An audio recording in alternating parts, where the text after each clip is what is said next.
kami di 2018 itu setiap kali ada gangguan, ada permasalahan, kami koreksi, kami perbaiki. Fokus pada pencapaian bagaimana gangguan itu diselesaikan. Nah, 2019 kami sudah proaktif. Jadi sebelum pelanggan lapor gangguan, kami ukur. Nah, kalau hasil ukur redaman, jaringan, dan angkanya tidak pas, nah kami datangkan teknisi untuk perbaikan. Makanya ada pelanggan-pelanggan yang tidak terganggu, tapi dapat notifikasi akan datang teknisi untuk melakukan cek dan pengukuran. Preventif gitu ya? Preventif. Nah, itu proaktif kita, itu preventif.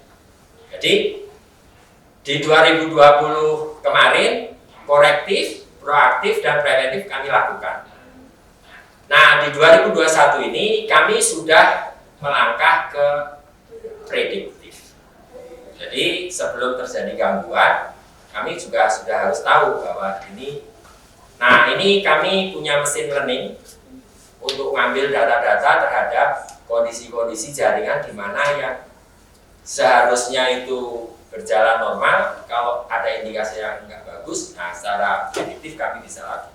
Tapi setuju Pak, saya itu kan mengalami continuum dari 2016 ya. Itu masih ada beberapa kali gangguan, dan sekarang saya juga menggunakan, itu sudah cukup bersih lah istilahnya dari saya yang dulu 2016 pas masih jadi mahasiswa.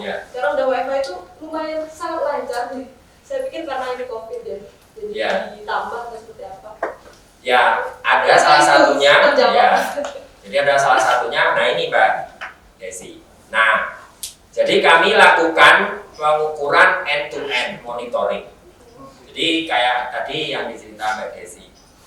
Kalau saat kemarin terasa agak lambat atau sering lambat gitu ya. Nah, ini kami punya pengukuran dari end-to-end ini, mulai dari pelanggan, kemudian dari NTE-nya pelanggan.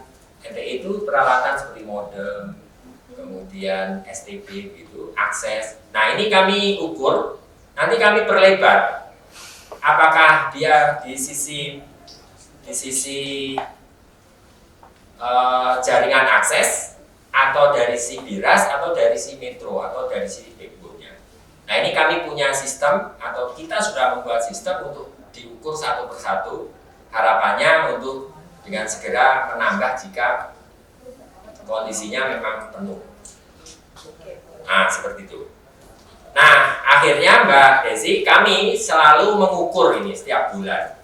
Bahkan kami lakukan setiap minggu melalui metode survei ke pelanggan namanya NPS, Net Promoter Score. Nah, dari survei ini kami mendapatkan parameter hasil pengukuran kami, dan alhamdulillah ini dari bulan Juni 2020 nilai kami NPS secara keseluruhan itu 5.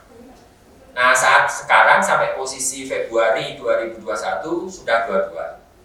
Nah, kami terus berupaya agar di 2021 ini NPS-nya minimal 35 secara keseluruhan. Nah, ini kami ukur Mbak Desi lengkap mulai dari Journey Explore, baik saat pelanggan beli, saat pelanggan mengaktifkan, saat pelanggan menggunakan, ini kami ukur. Termasuk saat pelanggan meminta bantuan, keluhan. Pada saat membayar pun kami ukur, pada saat minta terminasi atau cabut pun kami ukur. Oke. Pak, ini karena ini sudah banyak sekali yang nanya, bagaimana kalau langsung interaktif pertanyaan gitu?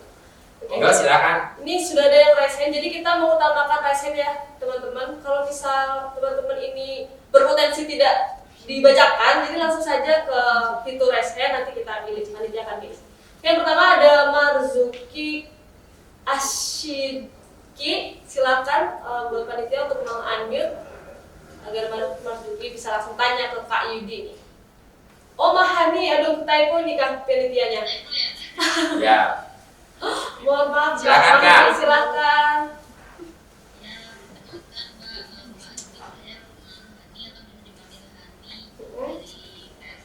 Dari PLN Pak.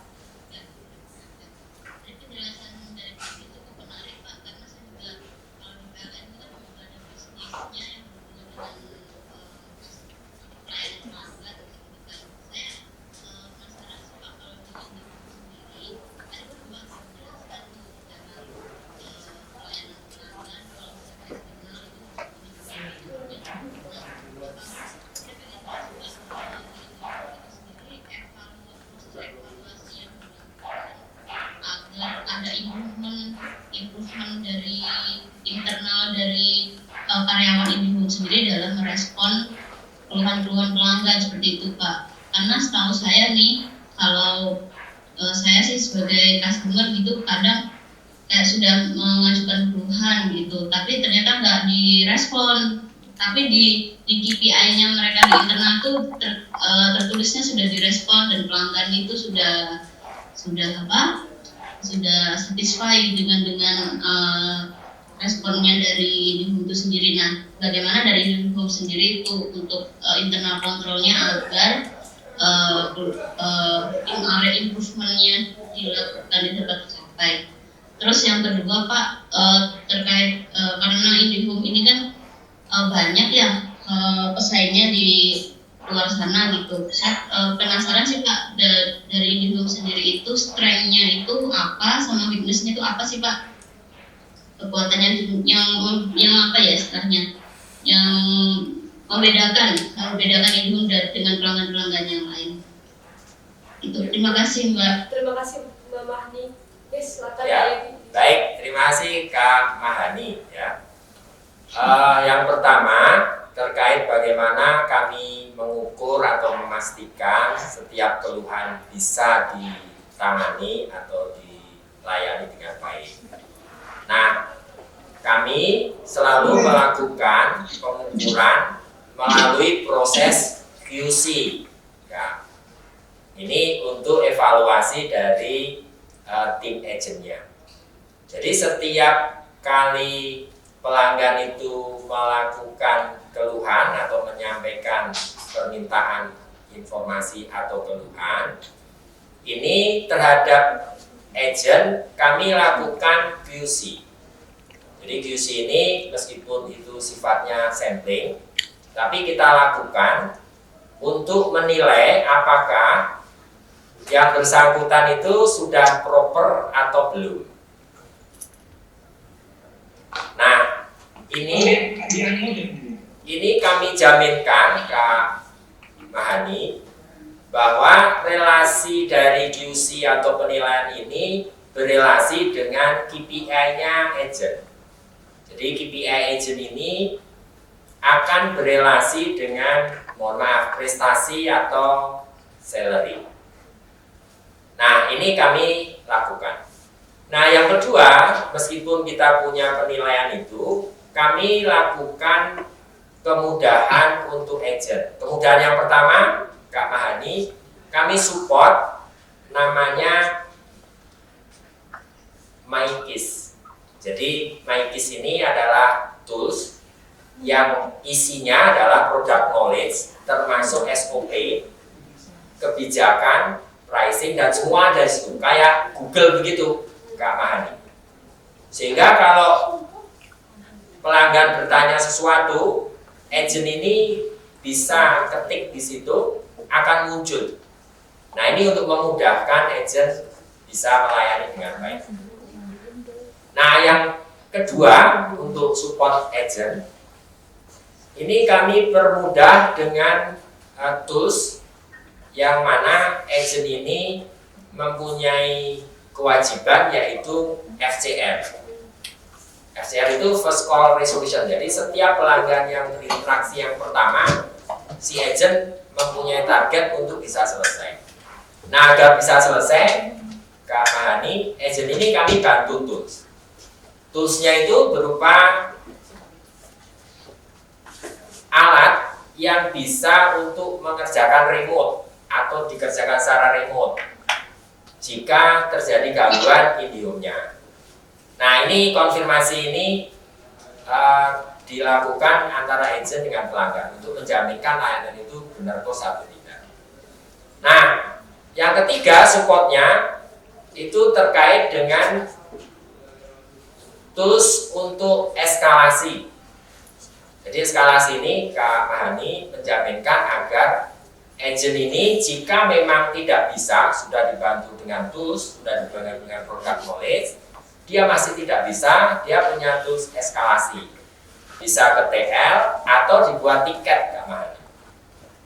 Nah, di poin terakhir Kak Mahani, kami punya semua recordingnya.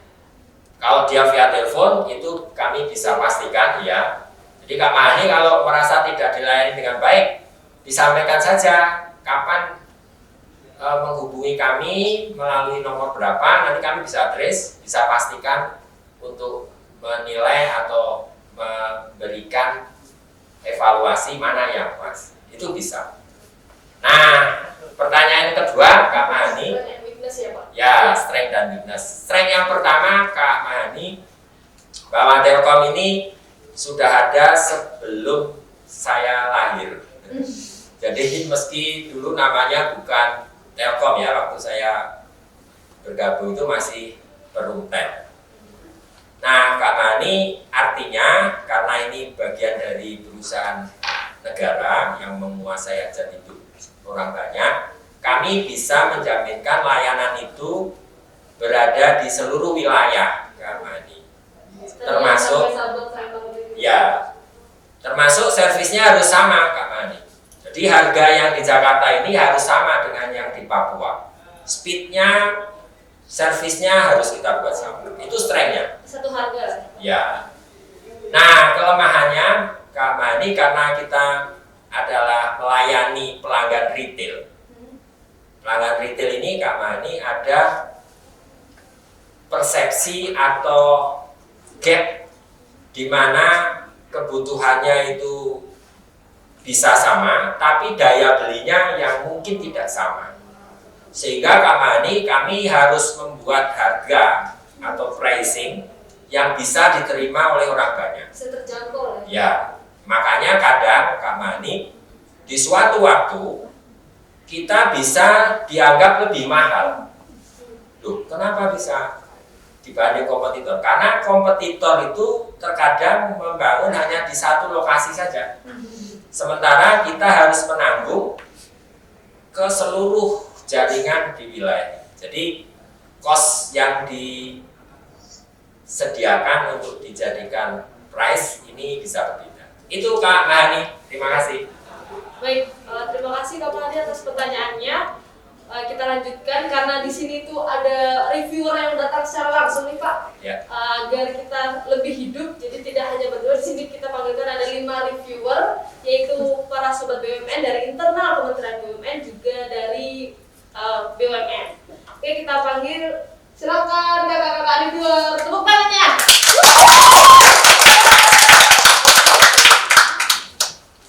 Oke, terima kasih sudah jauh-jauh datang ke Merdeka Selatan untuk Kak Iksan dan Kak Fiska ya.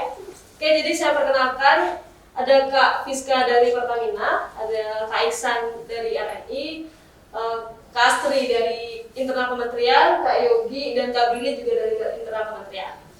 Oke, kita langsung saja ya, Pak. Jadi ini untuk mereview secara langsung nih, harus review ya. Mungkin untuk mulai pertamanya dari internal dulu kali ya.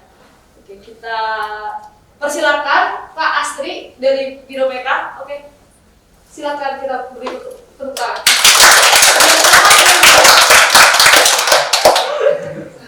Baik Pak, terima kasih atas kesempatannya.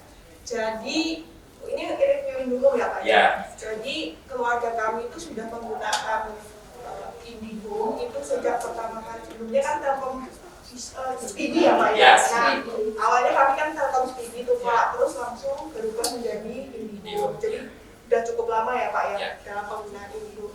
Nah selama penggunaannya sih yang paling menarik itu adalah sinyalnya tuh selalu stabil.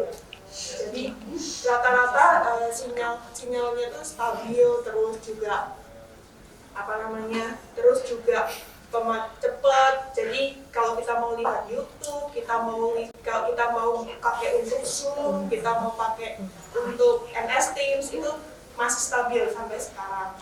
Cuma nih Pak, jadi Langsung sedih banget Pak, sedih kadang-kadang. Ya.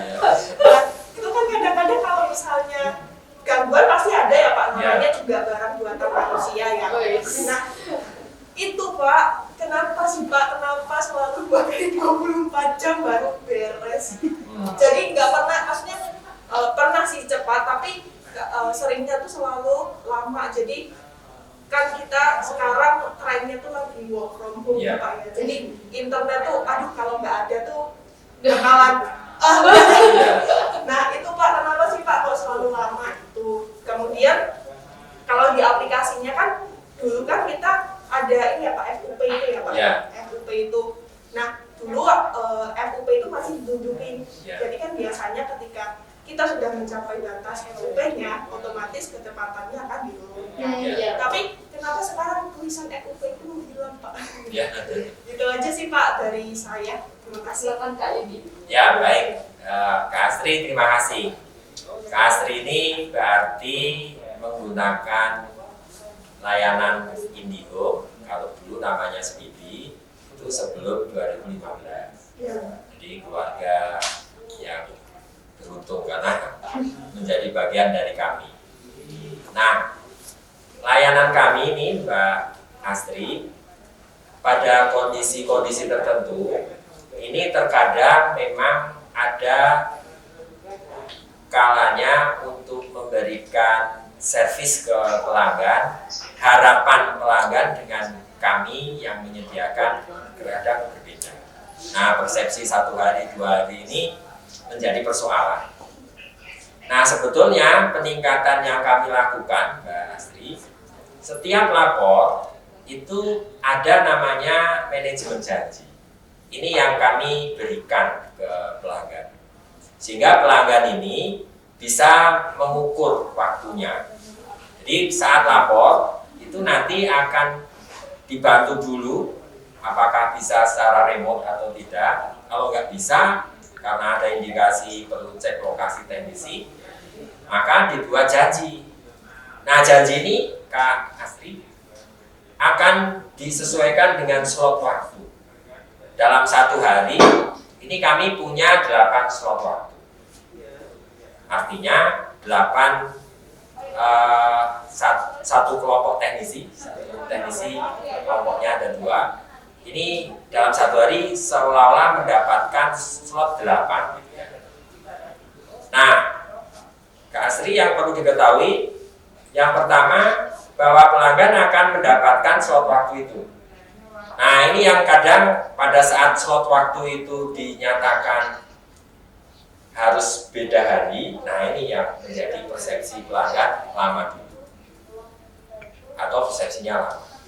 Nah sekarang Kak Astri kami tingkatkan. Jadi kami dalam manajemen janji menjaminkan tidak akan lebih 24 jam. Jadi di hari yang sama atau hari besoknya dalam koridor 24 jam. Nah tentu Kak Astri kita akan ukur tadi berapa banyak potensi yang terjadi gangguan di area tertentu. Ini kami cukupi teknisinya. Nah mungkin waktu Kak Astri yang lalu yang lama itu problemnya adalah ketersediaan teknisi, ini yang menjadi lama. Nah ini kami terus tingkatkan, kami terus tambah, sehingga saat ini kami berani menjaminkan untuk dalam 24 jam janji teknisi datang itu sudah bisa kami lakukan. Jadi di bawah 24 jam ya Pak? Ya, di bawah 24. Mungkin nanti tahun depan bisa 1 kali 1 jam. Jadi kalau atasan dapat 1 jam lagi Bu. Nah, persoalan yang menjadi challenge kami, pelanggan ini nggak mau 24 jam. Pengennya sekarang ya sekarang gitu. Nah, belum pada kondisi perbaikan ini Kak Astri. Terkadang kita harus mencari dulu ini teknisi mana yang menjadi potensi gangguannya. Nah kalau seperti kabelnya di bawah tanah, cari yang putus atau narik ulang, ini yang kadang ada proses waktu. Jadi memang ada gangguan minor atau mayor gitu. Ya. Nah, Kak Astri jangan khawatir, kami punya inovasi dengan memberikan notifikasi WA, pelanggan bisa tracking. Kayak kalau pesen gitu. Pesen GoFood atau kirim barang itu bisa di-track. Ini teknisnya sampai di mana, sudah sampai di mana. Ini sudah kami buat. Nah, harapannya ini terus menjadi kreasi kami untuk improve di layanan. Itu Kak Astri. Terima kasih Pak atas jawaban dari reviewer yang pertama. Kita lanjutkan, mungkin ada yang raise hand lagi nih ya, panitia. Oke, Mbak Tasya, baru nanti kita masuk ke slide. Ada Kak Fuad Wardana dari SMBR. Silakan Kak Fuad. Sudah di-unmute kan? Terima kasih, Bu. Izin bertanya, Pak. Ya, silakan. Saya Fuad Wardana dari PT Semen Batu Raja.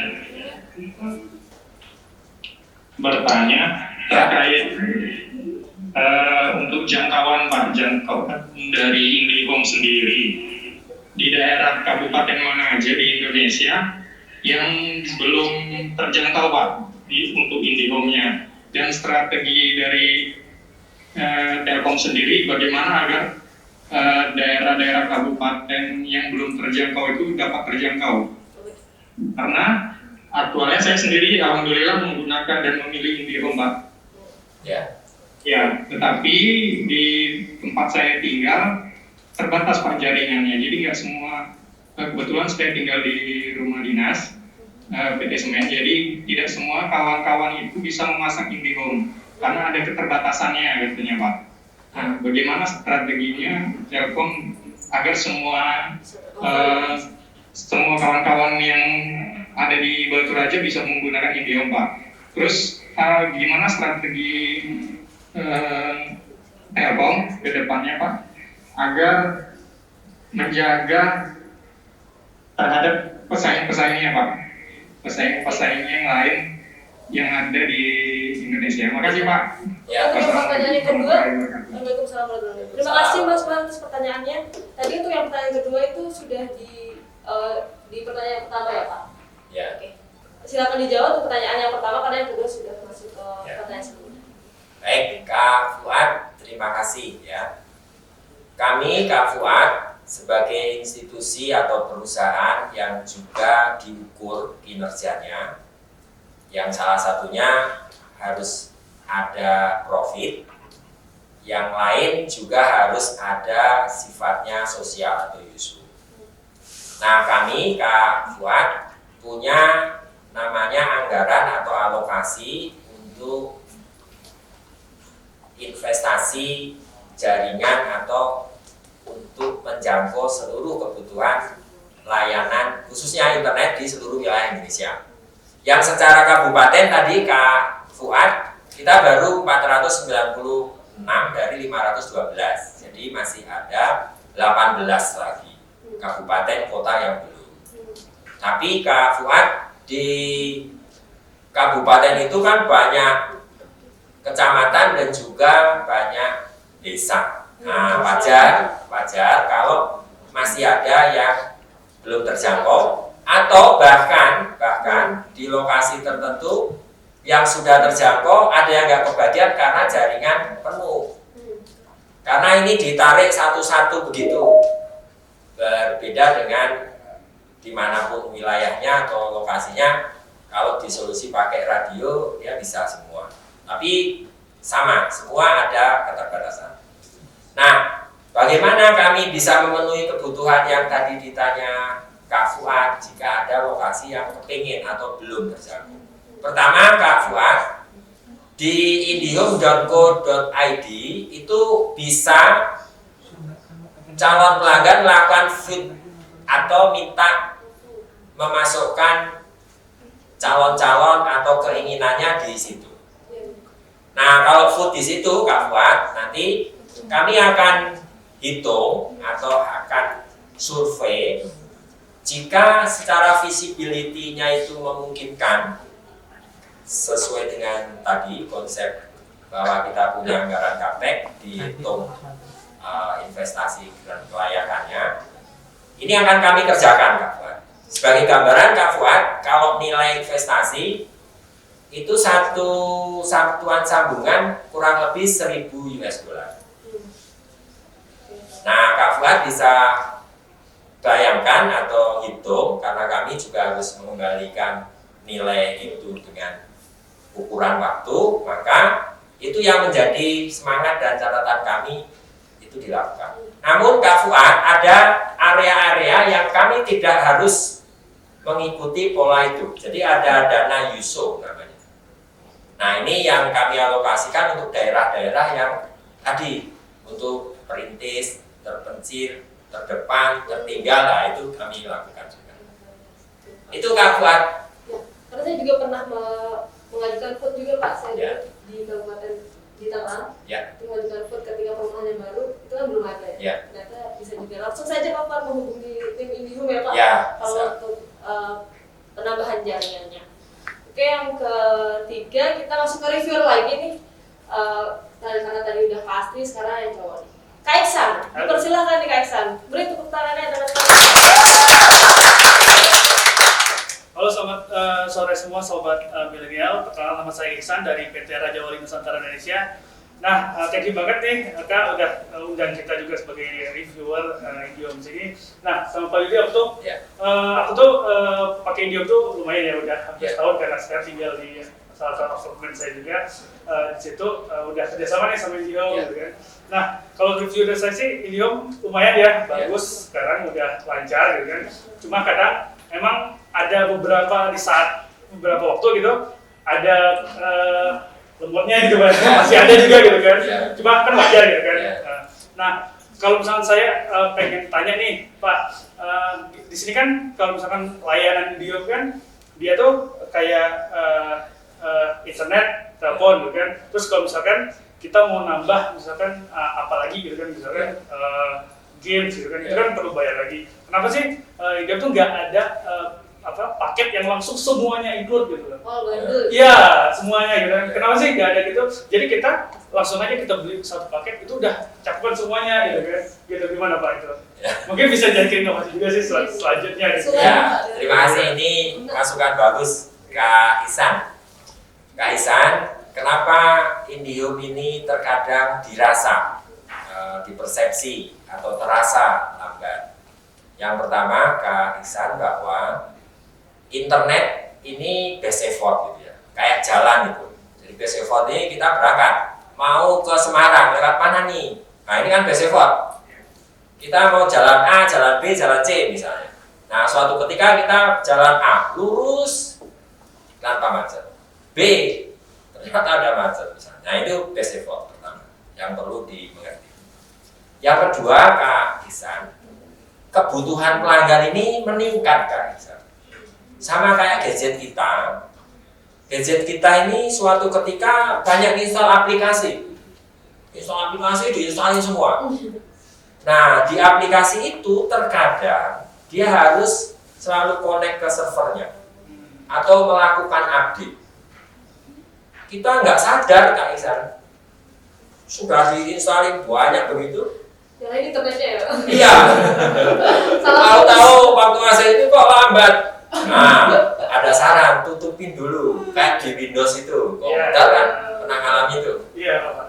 Nah itu juga menjadi bagian yang harus sama-sama ditahu. Apakah lambat ini aksesnya, atau pada saat bersamaan itu banyak yang akses. Bahkan Kak Ihsan ada contoh yang pelanggan itu merasa gini, saya ngisi pulsa, tahu-tahu habis. Ini di produk yang lain ya. Setelah komplain dicek, oh ternyata ada dia yang saat kita tidur atau saat kita tidak menggunakan, dia akses dulu ke servernya terus. Gitu. Nah itu kan mengambil kuota. Nah itu satu. Iya betul. Contoh yang kedua. Nah yang ketiga Kak Ihsan, bisa saja begini. Ini contoh pada saat kondisi pandemi di rumah, kondisi pandemi yang tadinya hanya ibu atau salah satu dari 2 atau 3 putranya yang pakai, atau bapaknya pas pulang, yang lain pas enggak belajar, terasa lancar aja. Tapi pas WFH semua di rumah, semua bareng. Semua kan pengen ada akses YouTube, ada apa, mungkin gitu kan. Nah, pada saat bareng ini juga berpengaruh. Maka Kak Ihsan, kita nggak jual lagi atau nggak tawarkan lagi yang 10 Mbps. Kita tingkatkan 20. Ini pun sekarang kita dorong agar minimal 30 gitu, kira-kira kita dorong. Nah, bagaimana kalau semua bisa lengkap dan harganya Kak Ihsan? Harganya jadi ya kita berusaha membuat paket itu agar satu dengan yang lain saling mensubsidi. Maka ceritanya yang dulu orang atau pelanggan retail berlangganan hanya telepon saja, internet saja, TV saja gitu, kita bundle. Karena dengan bundle ini sebetulnya jaringannya sama, bisa dipakai 3 layanan. Kalau dipakai 3 layanan bagi Telkom kan di jaringan saya lebih menguntungkan. Nah, daripada dipakai satu-satu, boros kan, boros jaringan. Nah, ini menjadikan kami bundling supaya harganya lebih. Nah, kemudian add-on itu, karena add-on ini ada yang in-house-nya Telkom, ada yang kita bermitra. Kayak HBO kita bermitra, konten-konten itu bermitra. Sehingga kita harus bayar sama. Nah, karena ini kompetisi, semakin, mohon maaf, harga semakin kelihatan hemat gitu, itu yang dikejar gitu. Padahal isinya berbeda. Bahkan Kak Ihsan ada tetanggaan itu, loh saya kok bayar 300 loh, kamu kok bayar murah 200. Nah, padahal konten TV-nya berbeda, kayak gitu. Nah, sebetulnya Kak Ihsan, di satu sisi kita kepingin banyak, memang itu yang menjadi tujuan dan harusnya harga murah. Tapi bagi operator ini belum bisa dilakukan. Tapi semangat kami Kak Ihsan, ini coba kami lakukan improvement. Bahkan nanti Kak Ihsan, kita bisa kayak sekarang ini Kak Ihsan, yang namanya modem STB itu harus sewa kan. Nanti ada pilihan. Kalau pilihan pelanggan tidak harus sewa atau beli, mungkin secara nominal bisa berbeda.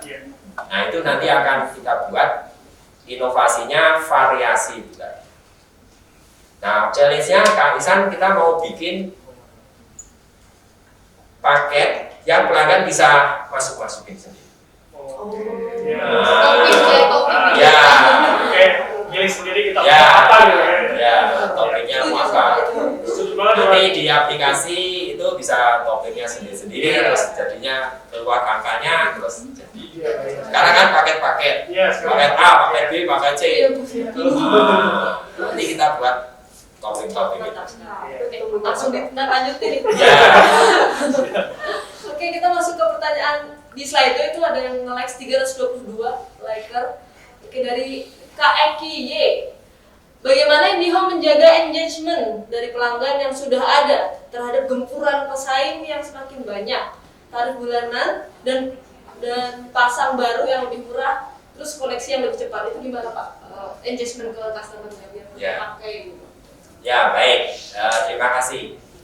Yang pertama, kami selalu jaga kebutuhan berdasarkan behavior-nya customer itu. Semakin berlangganan usia yang lebih lama, length of stay-nya lebih lama, nanti ada program yang namanya HSSP, jadi High Speed Same Price. Nah, pelanggan-pelanggan itu kami naikkan speednya dengan harga yang sama. Nah, ini menjadi bagian dari loyalty program kami. Untuk itu kita terus lakukan. Nah, meski ada kondisi yang pelanggan-pelanggan yang dulu ya 2016-2017 itu masih banyak pelanggan yang masih menggunakan tembaga. Speednya kalau tembaga itu kan paling sampai 5 Mbps. Nah, ini juga kami lakukan upgrade ke 10 Mbps dan diganti dengan FO dengan biaya yang sama. Itu kami lakukan program yang kedua. Program yang ketiga, kita juga lakukan program loyalty untuk menjaga dan tetap stay. Itu beberapa poin IndiHome. Jadi kalau pelanggan itu berkenan menggunakan My IndiHome, nah nanti di situ ada poin-poin yang didapat pada saat dia bayar sebelum tanggal 20 ini dapat poin, terus saat dia nambah activity dan sebagainya itu ada poin-poin. Nah, ini poin-poin yang dikumpulkan nanti bisa di redeem. Redeem ini menjadi pilihan. Nah, itu bagian dari program. Ada apresiasi gitu ya Pak? Ya. Pelanggan yang loyal gitu. Betul. Nah, yang terakhir kami buat segmentasi ya. Segmentasi ini belum kami jual dengan pilihan. Jadi pelanggan-pelanggan yang kategori Kami nyebutnya high value customer bagi kami. Ini kami berikan beberapa treatment yang berbeda, seperti kalau tadi Astri itu gangguan yang tadinya dia prioritas kedua bisa prioritas pertama. Jadi pelanggan-pelanggan yang tadi kami berikan flagging. Kalau dia nelpon atau datang ke plaza, ini sudah ditahu dia tidak harus antri tapi dapat bypass. Termasuk kalau dia lapor gangguan, tiket itu harus di-assign teknisi. Nanti di gadget teknisi, tiketnya itu warna merah. Artinya teknisi itu harus ngerjain tiket itu dulu sebelum tiket yang lain. Ya, kalau dia nggak kerjain yang itu, nggak bisa ngerjain yang lain. Nah, itu kan gitu. Nah, itu yang kami lakukan untuk menjaga engagement customer.